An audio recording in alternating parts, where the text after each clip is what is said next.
rekan-rekan, kembali lagi kita di podcast Anak Muda Bincang Bahas Negara. Nah, hari ini kita kembali lagi sama Bang Hamka dan Bang Furkon. Hari ini kita mau mendiskusikan isu krusial ya Bang ya. Kita langsung aja nih terkait manajemen ASN di lingkup pemerintahan Provinsi Jambi.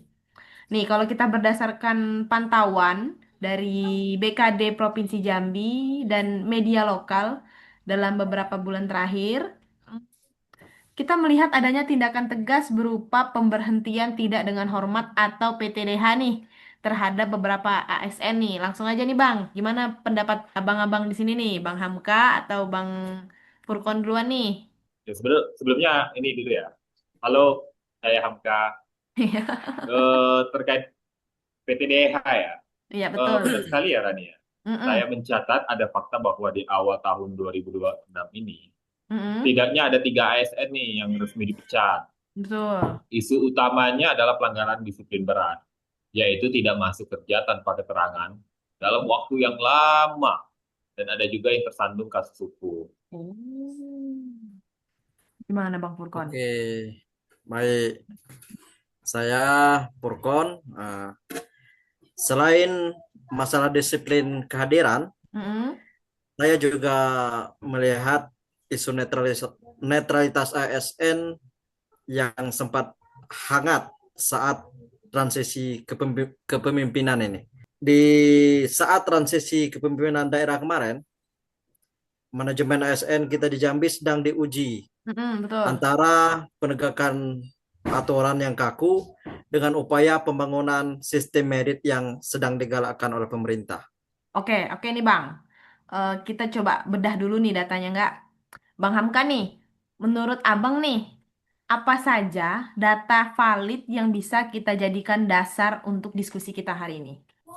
Dari sumber berita Jambi Express ya Rani ya, Mm-mm, dan rilis resmi dari BKD Provinsi Jambi. mm-mm, Fakta-faktanya tuh pemecatan 3 ASN mm-mm.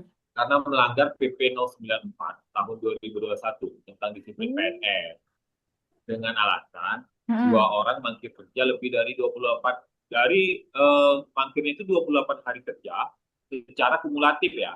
Mm-mm. Dan Lama satu juga. orang satu orang ini terlibat tindak pidana korupsi yang sudah inkrah. Hmm, Ironisnya nih, di sisi mm-mm, lain Pemprov Jambi, mm-mm. sebenarnya baru saja menerima penghargaan manajemen ASN tingkat nasional. Namun kasus individu ini tetap muncul. Oh, oke oke, betul betul betul betul betul. Gimana Bang Furkon? Nah, tambahan fakta dari sisi Smart ASN, Mm-mm, Pemprov Jambi sebenarnya sudah menggunakan aplikasi yaitu elektronik absensi dan mm-mm. juga sistem Pro ASN. Iya sih benar. Jadi, sebenarnya data ketidakhadiran itu sudah terdeteksi secara digital, Mm-mm. bukan lagi secara manual. Ini membuktikan bahwa sistem digitalisasi sudah berjalan, namun mentalitas SDM-nya yang masih perlu kita benahi. Gitu saya kira. Jadi kalau kita kaitkan dengan manajemen ASN nih Bang, tindakan PTDH ini sebenarnya udah tepat atau terlalu berlebihan atau gimana nih Bang kalau menurut Abang nih? Berdua nih di sini nih. Kalau menurut saya sih sangat tepat lah. Mm-mm. Secara regulasi kan, ini adalah Mm-mm. bentuk implementasi sistem merit. Mm-mm. Reward untuk yang berprestasi dan punishment yang tegas untuk yang melanggar. Oke. Tanpa ketegasan nih, wibawa birokrasi di Jambi akan turun di mata masyarakat. Iya sih, betul betul betul betul. Nah, saya setuju. Mm-mm. Namun, fakta adanya ASN yang mangkir sampai puluhan hari Mm-mm. itu menunjukkan bahwa pengawasan melekat dari atasan langsung itu masih sangat lemah. Seharusnya sebelum sampai ke tahap pemecahan atau tahap pemecatan, Mm-mm. ada pembinaan berjenjang yang saya kira itu lebih efektif. Oh, betul juga betul betul betul. Berarti kalau kalau ditarik kesimpulan nih Bang dari diskusi kita nih, diskusi singkat kita ini malam ini nih, Sebenarnya Pemprov Jambi itu udah menunjukkan komitmen dalam menegakkan PP atau perundang-undangan disiplin PNS melalui tindakan PTDH tadi bagi pelanggar yang berat, ya kan? Nah, terus kayak sistem digitalnya juga yang Smart ASN itu sebenarnya udah membantu transparansi data disiplin. Tapi memang sih harus dibarengin dengan integritas pegawainya sendiri juga, betul.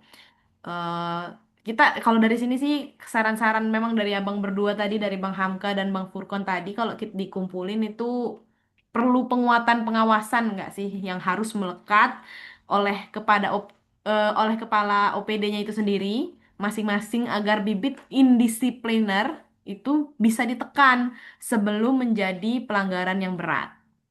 Kurang lebih seperti itu Setuju sih, nggak sih Bang? setuju Bang. Ya, Nah, setuju banget. setuju, setuju, setuju. Kalau gitu eh, mungkin cukup di sini aja nggak sih Bang diskusi singkat kita malam ini. Eh, saya Aderani nih sebagai narator. Sebagai apa sih Bang? Sebagai Moderator. moderator. Sebagai moderator, hmm, berharap semoga manajemen ASN di Provinsi Jambi itu semakin mantap dan profesional. Oke, terima kasih ya Bang-abang. Sampai jumpa di episode kita selanjutnya. Terima kasih. Ya. Kasih.